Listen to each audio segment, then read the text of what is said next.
I want to cover like the major things that I think you should kind of focus on. So first thing, I would pretty much every game ask your mid laner or anyone else to either come here to this area.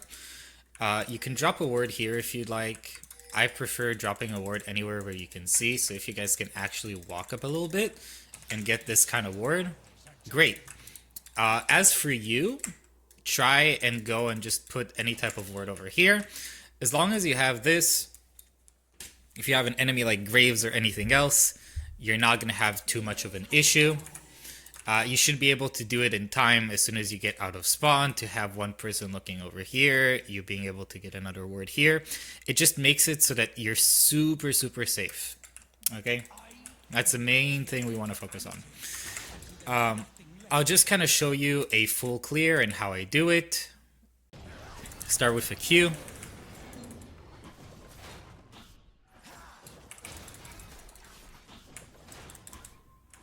Drag it up, then drag it down. As soon as this Q is about to come up, so around 800 mark, you can go ahead and auto.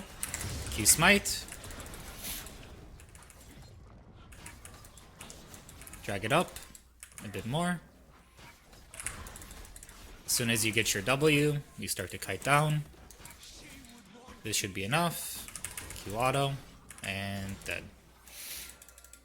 Start with an auto Q.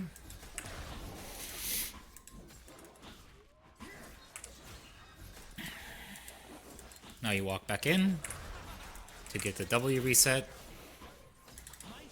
Chill out for a bit. Finish with Q. Level it up. Walk. Single target Q.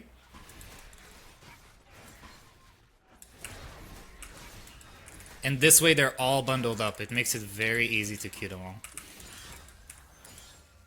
You can still miss one. Not a big deal.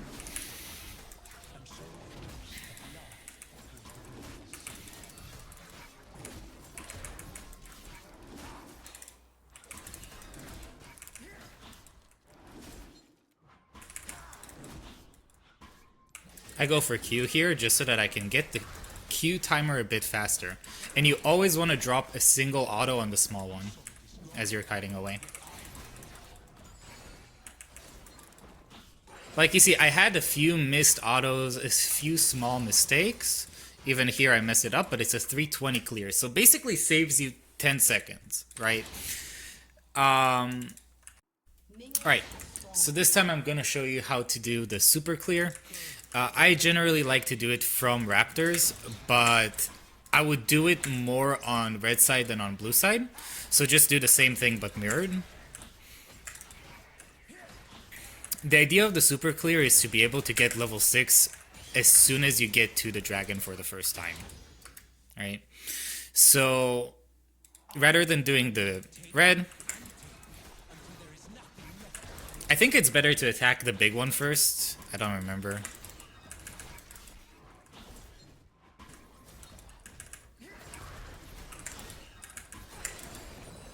And here you just kite it all away. Right around this area is where they really group up for you. Makes it nice and easy. Of course, I missed one because I'm a pig right now. Now, right around here is when it's going to turn into the 15-second mark, which is when you want to smite it a bit early. It kind of sucks for Viego. This is like one of the weaknesses of Viego doing the super clear. It's just the fact that you don't get the full value of the percent current health damage. Outside of that, it's pretty good.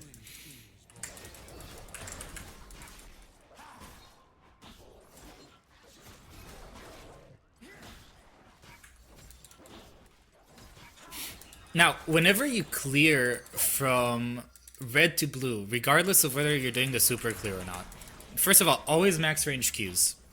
Unless you can, unless like it's on cooldown or something, always do it, right?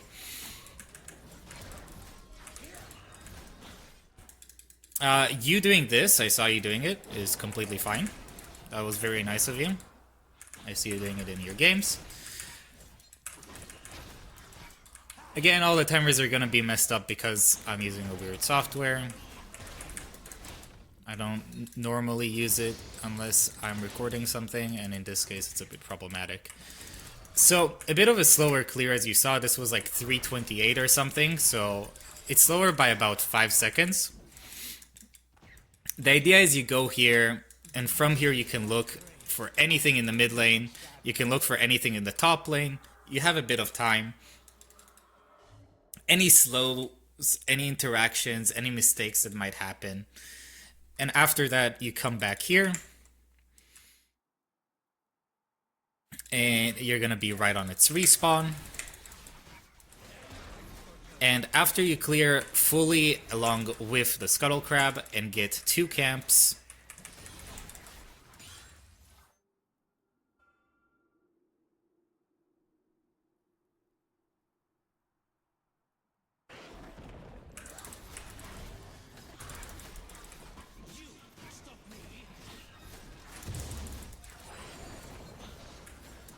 again, I'm doing it kind of crudely here.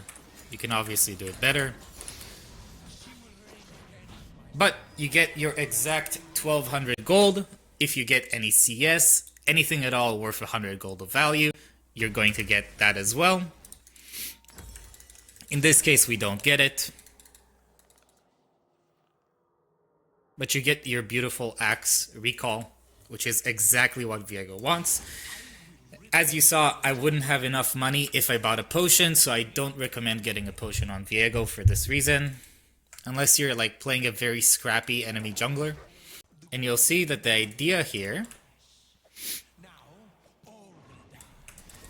is normally you would have a bit more of a delay, right? So you wouldn't need to wait for these camps as much. Again, you can see this from here, so a bit problematic. It's up to you and up to like how far pushed the wave is. But the idea is once you get over here, you're supposed to be on the opposite side, right? So you're approaching right over here, and as you can see, the dragon is alive and well. You're level 5. If you took any waves, any XP, if you look for a bot gank before, as you saw, we would finish on Gromp, right? So you'd be in a prime opportunity to go over here and look for a gank, get your level 6, get another Gromp, whatever, Scuttle, look for mid lane, play it a bit more passive, stall it into like the 6.5 minute mark, and if you hit level 6 on Viego, you're going to be way, way, way stronger than anybody.